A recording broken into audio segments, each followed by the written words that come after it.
নমস্কার, আমি ডক্টর বোধিসত্ত্ব খান চলে এসেছি সহজ শেয়ার বাজারের আরেকটি নতুন এপিসোড নিয়ে। প্রিয় বন্ধুরা, আশা করি সবাই ভালো আছেন এবং সুস্থ আছেন। বাজার তো বাজারের মতন চলবে, কখনো উঠবে কখনো নামবে, কখনো আশঙ্কা এবং আতঙ্কের মধ্যে দিয়ে বিনিয়োগকারীরা যাবেন, কখনো বা গভীর আনন্দ তারা প্রকাশ করবেন মার্কেটের উত্থানের ফলে।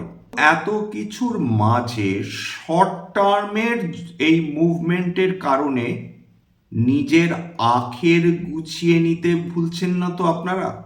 অর্থাৎ বিনিয়োগকারীরা তারা কোনো সেক্টর আতঙ্কের কারণে তারা মিস করে যাচ্ছেন না তো? বিভিন্ন পর্বে আমি বিভিন্ন সেক্টরগুলো নিয়ে আলোচনা করব, যে সেক্টরগুলোকে সানরাইজ সেক্টর হিসাবে ধরা হয়, যেগুলো ভবিষ্যতের সেক্টর হিসাবে ধরা হয় এবং যেগুলোর ওপর সরকারের গভীর মনোযোগ রয়েছে এবং যুদ্ধকালীন প্রস্তুতি চলছে এই বিভিন্ন সেক্টরের অন্তর্গত বিভিন্ন কোম্পানিগুলোতে, যাতে তারা ভবিষ্যতে বিনিয়োগকারীদের জন্য দারুণ সম্পদ সৃষ্টি করে দেওয়ার ক্ষমতা রাখে। কেবলমাত্র তাই নয়, ভারতের অর্থনীতিকে বিগত 30 বছর ধরে যেভাবে ইনফরমেশন টেকনোলজি কোম্পানি তুলে ধরেছে, ভবিষ্যতের এই সেক্টরগুলো ভারতীয় অর্থনীতিকে বিশ্বের সেরা 3টে অর্থনীতির মধ্যে তাকে তুলে ধরার জন্য আপ্রাণ প্রচেষ্টা চালিয়ে যাবে। এমন বিভিন্ন সেক্টরগুলির মধ্যে আজকের একটি সেক্টর নিয়ে আলোচনা করব, যেটা যুদ্ধের কারণে বলুন, তেলের দাম বৃদ্ধির কারণে বলুন, এই সেক্টর প্রভাবিত হয়নি, বরঞ্চ বলা যেতে পারে আরো বেশি উজ্জীবিত হয়ে গেছে। নিফটি এবং সেন্সেক্স, ভারতবর্ষের দুটো মূল ইন্ডাইসেস, বেঞ্চমার্ক ইন্ডাইসেস, তারা এখনো অব্দি 2026-এ নেগেটিভে ট্রেড করছে। সেখানে এই সেক্টরটি 16% ওপর রিটার্ন দিয়ে ফেলেছে কেবলমাত্র 3.5 মাসে। এই সেক্টরটি মেটাল সেক্টর, এর বিরুদ্ধে প্রভূত অভিযোগ রয়েছে। সাইক্লিক্যাল সেক্টর, কখনো কখনো ওভার প্রোডাকশনের কারণে বিভিন্ন কোম্পানিজগুলো তারা উপযুক্ত প্রফিট জেনারেট করতে পারে না, কিন্তু সম্ভবত চাকা ঘুরছে। হ্যাঁ, এই সেক্টরগুলো অর্থনীতি ভালো করলে ডেফিনেটলি ভালো করে, বিশেষ করে এই সেক্টরের অন্তর্গত কোম্পানিগুলো। কিন্তু এখন এমন একটা পজিশনে আমরা পৌঁছে গিয়েছি যেখানে তেল, গ্যাস, হিলিয়াম বা কমোডিটিগুলো উৎপন্ন হতো মধ্যপ্রাচ্যে, তার কারণে, তার অভাবের কারণে এই সেক্টরটাকে আরো আমরা চকচকে হতে দেখছি, আরো উজ্জ্বলতা এই সেক্টরে সৃষ্টি হতে আমরা দেখছি। মেটাল সেক্টরকে কেন আমরা ভবিষ্যতের সেক্টর হিসাবে দেখতে চাই? এটা সাইক্লিক্যাল সেক্টর হিসাবে বদনাম রয়েছে, কিন্তু সম্ভবত এমন একটা সময় আসতে চলেছে যেখানে এর বদনাম ঘুচতে চলেছে। কেন?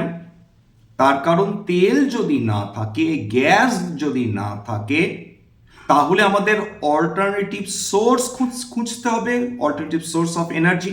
অল্টারনেটিভ সোর্স অফ এনার্জি যে আমরা তৈরি করব, অর্থাৎ রিনিউয়েবল এনার্জি যে আমরা তৈরি করব, তার জন্য আমাদের একটা পরিকাঠামো লাগবে না, একটা ধাঁচা লাগবে না? ঠিক একইভাবে রিনিউয়েবল এনার্জিতে, সেটা উইন্ড এনার্জি বলুন বা সোলার এনার্জি বলুন, এই সমস্ত কিছুতে মেটালস ছাড়া রিনিউয়েবল এনার্জি তৈরি করা জাস্ট অসম্ভব। এইটার সাইক্লিক্যালিটি কমে যাওয়ার সম্ভাবনা দিনের পর দিন উজ্জ্বল হচ্ছে। কেন? তার কারণ যে মেজর যে ইন্ডাস্ট্রিয়াল মেটালসগুলো রয়েছে, অর্থাৎ অ্যালুমিনিয়াম, কপার, জিঙ্ক এবং সিলভার, তার প্রোডাকশন দিনের পর দিন কিন্তু কমে চলেছে। অর্থাৎ একের পর এক মাইন্স বন্ধ হচ্ছে। তার কারণ এই যে মেটালসগুলোর নাম বললাম, এদের বিশ্বে উপস্থিতি খুব লিমিটেড। আয়রন এবং স্টিল প্রভূত প্রোডাকশন হয়, ওভার প্রোডাকশন হয়, কারণ গোটা বিশ্বজুড়ে প্রভূত পরিমাণ আয়রন ওর রয়েছে।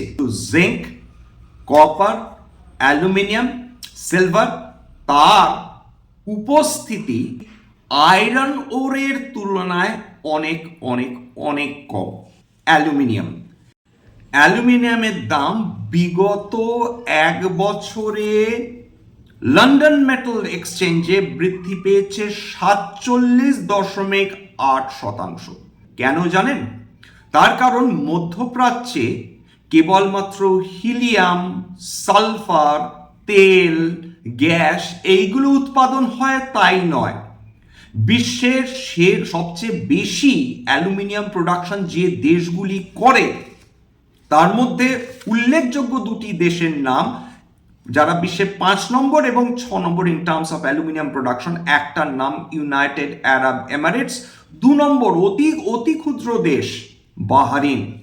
বিশ্বে যে 6টা দেশ রয়েছে যারা সবচেয়ে বেশি অ্যালুমিনিয়াম প্রোডাকশন করে তার মধ্যে 1 নম্বর রয়েছে চায়না, 40 মিলিয়ন মেট্রিক টন, যদিও তারা কমাবার চেষ্টা করছে কারণ তারা অ্যালুমিনিয়াম প্রোডাকশন করে কয়লার সাহায্যে, অত্যন্ত দূষণ ছড়াচ্ছে, সুতরাং তারা সেই প্রোডাকশন কমিয়ে দেওয়ার চেষ্টা করছে।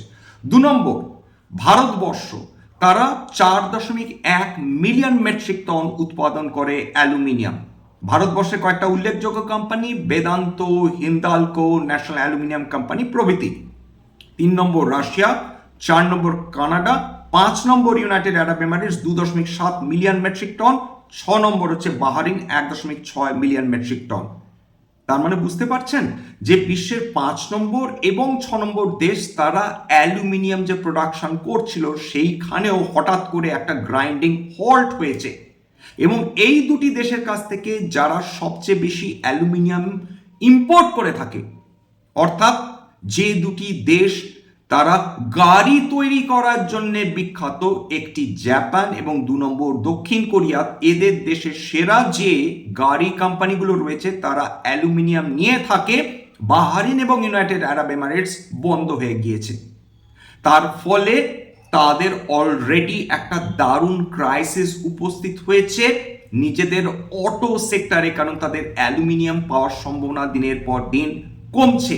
অ্যালুমিনিয়ামের যে মেজর ইন্ডাস্ট্রিয়াল ইউসেজ কোথায় কোথায় কাজে লাগে, কেবল যে গাড়ি তৈরি করার ক্ষেত্রে কাজে লাগে তা নয়, গাড়ি তৈরি করা হয় অ্যালুমিনিয়ামের সাহায্যে, কারণ এটা গাড়িকে লাইট ওয়েট করে, হালকা করে দেয় এবং তার ফলে গাড়ি অনেক ভালো মাইলেজ দিতে পারে। 2 নম্বর aerospace, defence, transportation, packaging, electricals goods যেগুলো রয়েছে সেই সমস্ত কিছুতে অ্যালুমিনিয়াম ব্যবহার করা হয়। এর উপযোগিতা কি কারণে? লাইট ওয়েট অলরেডি বললাম। 2 নম্বর করোশন রেজিস্ট্যান্ট, তাতে কোনো যেগুলো মরচে পড়তে পারে সেইটাকে ঠেকিয়ে রাখার ক্ষমতা রয়েছে অ্যালুমিনিয়ামের। অর্থাৎ এয়ারক্রাফট তৈরিতে, বিভিন্ন অটো সেক্টরের বিভিন্ন গাড়ি তৈরির ক্ষেত্রে অ্যালুমিনিয়াম অপরিহার্য। সেইটার ক্রাইসিস এসেছে, অর্থাৎ ডিমান্ড রয়েছে কিন্তু যথেষ্ট পরিমাণ প্রোডাকশন হচ্ছে না অ্যালুমিনিয়ামের ক্ষেত্রে। আয়রন এবং স্টিল, দেখুন আয়রন এবং স্টিল অলরেডি বিশ্বের যে তাবড় অর্থনীতিগুলো রয়েছে তাতে যে বিপুল পরিমাণ কনস্ট্রাকশন হয়, সেটা আমেরিকা বলুন, চায়না বলুন, সেটা জার্মানি বলুন, সমস্ত কিছুতে যদি ইনফ্রাস্ট্রাকচার ডেভেলপমেন্ট করতে হয় তাহলে আয়রন এবং স্টিল ছাড়া উপায় নেই। মাঝখানে 2008-এর পর সাবপ্রাইম ক্রাইসিস হয়ে যাবার পর বিভিন্ন দেশের ইন্ডাস্ট্রিয়াল প্রোডাকশন এমনভাবে কমে গিয়েছে, আয়রন অ্যান্ড স্টিল প্রভূত পরিমাণ প্রোডাকশন হচ্ছিল কিন্তু তার যথেষ্ট পরিমাণ ডিমান্ড তৈরি হচ্ছিল না, যার ফলে একের পর এক ঝাড় খেয়ে চলছিল বিশ্বের তাবড় আয়রন এবং স্টিল ইন্ডাস্ট্রি। তার মধ্যে অন্যতম টাটা স্টিল, JSW স্টিল প্রভৃতি কোম্পানি। তারা আবার ফিরে আসার চেষ্টা করছে, আবার বিশ্বজুড়ে ইনফ্রাস্ট্রাকচারাল ডেভেলপমেন্ট চলছে।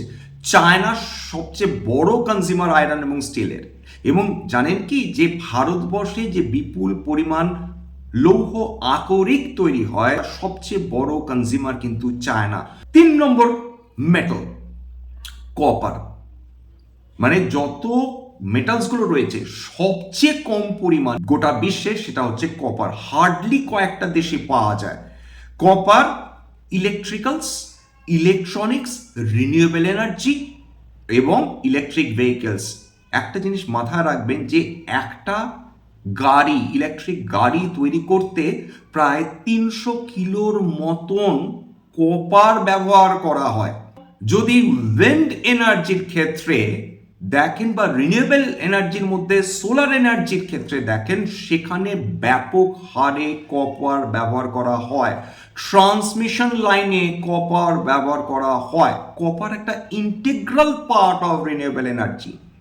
2020 পর থেকে যখন রিনিউয়েবল এনার্জি সেক্টরে বুম এলো, যে কপার এত বছর ধরে অবহেলিত ছিল সেটার ডিমান্ড দারুণভাবে ফিরে এলো এবং কপারের প্রভূত ব্যবহার হতে থাকলো ইলেকট্রিক ভেহিকেলস, ইলেকট্রিক ব্যাটারিজ এবং রিনিউয়েবল এনার্জি সেক্টরে।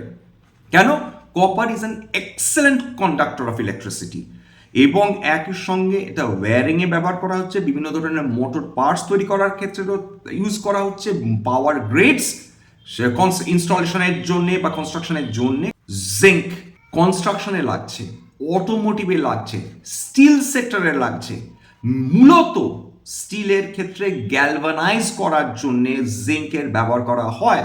জিঙ্ক এছাড়া মেডিসিনাল পারপাসেও ব্যবহার করা হয়, কাটা পোড়ার জন্য জিঙ্ক অক্সাইড ব্যবহার করা হয়, সানস্ক্রিন লোশনসগুলো রয়েছে সেইখানেও কিন্তু জিঙ্কের ব্যবহার। নিকেল, স্টেনলেস স্টিল তৈরি করার ক্ষেত্রে, ইলেকট্রিক ভেহিকেল ব্যাটারি তৈরি করার ক্ষেত্রে, এরোস্পেসে এটাও কিন্তু করোসিভ রেজিস্ট্যান্ট, অর্থাৎ মরচে পড়তে দেয় না এবং ভীষণ শক্তিশালী একটা মেটাল। টাইটেনিয়াম, এটা অপেক্ষাকৃত হয়তো নতুন একটা মেটাল, বিশেষ করে বিনিয়োগকারীদের ক্ষেত্রে, কারণ ভারতবর্ষে মূলত লিস্টেড কোম্পানিজগুলোর মধ্যে কেবলমাত্র একটি কোম্পানি রয়েছে, পিটিসি ইন্ডাস্ট্রিজ, যারা টাইটেনিয়াম তৈরি করে। টাইটেনিয়াম কোন ক্ষেত্রে ব্যবহার করা হয়? এরোস্পেস, মেডিকেল সায়েন্সেস এবং defence. High strength to weight ratio, corrosion resistant. ভারতবর্ষ খুব সারপ্রাইজিংলি জিঙ্ক প্রোডাকশনের দিক থেকে বিশ্বের 4 নম্বর। লিড করছে কে? China. China 4 million metric tons উৎপাদন করেছে 2024-এ। তারপর রয়েছে পেরু, 3 নম্বর রয়েছে অস্ট্রেলিয়া। ভারতবর্ষ 8,60,000 কিলোটন তারা প্রডিউস করেছে জিঙ্ক, যেটা ডুয়েল রোল রয়েছে, একই সঙ্গে ইন্ডাস্ট্রিয়াল ইউজ রয়েছে, 2 নম্বর অর্নামেন্ট হিসেবে ইউজ করা হয়, সেটা হচ্ছে সিলভার। কেন বলুন তো? বিগত 1 বছর ধরে রূপো পাগলের মতন ছুটেছে, যে কোনো ইকুইটি মার্কেটকে বিট করেছে, ক্রিপ্টো মার্কেটকে বিট করেছে, সমস্ত ধরনের অ্যাসেটকে বিট করেছে ইন টার্মস অফ রিটার্ন। তার কারণ high usage in renewable energy. সেমিকন্ডাক্টরে ব্যবহার করা হচ্ছে, ইলেকট্রনিক্সে ব্যবহার করা হচ্ছে, ডিফেন্সে। এর আগে আলোচনা করেছি, আবার বলে দিচ্ছি, একটি মিসাইলে প্রায় 30 কিলো মতন রূপো ব্যবহার করা হয়। সোলার প্যানেলস, সিলভার পেস্ট লাগানো হয়। গ্রিন এনার্জি বুম শুরু হওয়ার পর থেকে রূপোর কদর বলা যেতে পারে সোনার থেকেও বেশি হয়ে গিয়েছে, অথচ রূপোর প্রোডাকশন মাত্রাতিরিক্ত কম, অত প্রোডাকশনই হয়নি, কিন্তু ডিমান্ড দিনের পর দিন বৃদ্ধি পাচ্ছে। হিন্দুস্তান জিঙ্ক একটা উদাহরণ, কোনো রিকমেন্ডেশন নয়, বাইসেলের। হিন্দুস্তান জিঙ্কের রেজাল্ট দেখেছেন বিগত 1 বছরে, ইয়ার অন ইয়ার প্রায় 67% প্রফিট বেড়েছে এবং মূলত এই প্রফিট এসেছে সিলভার প্রোডাকশন থেকে। কপার যখন মাইন থেকে উত্তোলন করা হয় বা জিঙ্ক যখন মাইন থেকে উত্তোলন করা হয়, তার যে বাই প্রোডাক্ট রূপোর দামও হু করে বৃদ্ধি পেয়েছে এবং আজকে তো হিন্দুস্তান জিঙ্ক প্রায় 7.5% বৃদ্ধি পেয়ে গেছে তার দুর্দান্ত রেজাল্টের কারণে। যতদিন সিলভারের ডিমান্ড থাকবে, ডিমান্ড থাকাটা কেন লজিক্যাল? তার কারণ যত ডিমান্ড সিলভারের রয়েছে ততটা প্রডিউস করার ক্ষমতাই নেই বিশ্বের সমস্ত দেশ, সমস্ত কোম্পানি মিল। ভারতবর্ষে যে নিফটি মেটাল রয়েছে, Nifty metal one of the best performance, বিশেষ করে কোভিড পরবর্তী সময়। কেন? 178% বেশি রিটার্ন দিয়েছে, 178% বিগত 5 বছরে। বিগত 1 বছরে প্রায় 55% রিটার্ন দিয়েছে নিফটি মেটালস, যেটা প্রায় সমস্ত সেক্টরকে in terms of return beat করে দিয়েছে।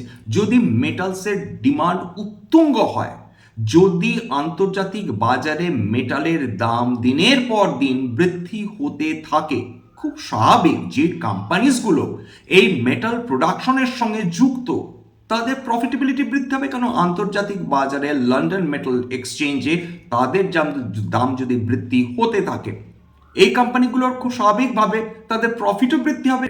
তার উপর renewable energy dependent, auto sector dependent, power grid dependent, medicinal equipment dependent.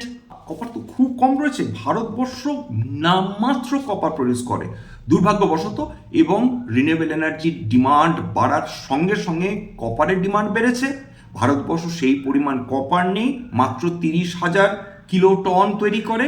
সেখানে সবচেয়ে বেশি কপার যেটা প্রডিউস করে সেটা হচ্ছে চিলি, 5.3 মিলিয়ন মেট্রিক টন, ধারে কাছে ভারতবর্ষ নেই। তারপর democratic republic of Congo 3.3 million metric tonne, 3 number Peru, 4 number সেই চায়না। চায়না এমন একটা সুবিশাল দেশ এবং তাতে এত মেটালস মিনারেলস রয়েছে, এবং চায়না একটি ম্যানুফ্যাকচারিং জায়ান্ট, এবং তারা সমস্ত মেটালসগুলো যথাযথভাবে ব্যবহার করছে। এই কারণেই আমেরিকা এত পিছিয়ে পড়ছে, চায়না ক্রমাগত এত এগিয়ে চলেছে। ভারতবর্ষেরও সৌভাগ্য রয়েছে, ভারতবর্ষের প্রচুর মেটালস এবং মিনারেলস রয়েছে যেটা বিশ্বের অন্যান্য দেশে নেই।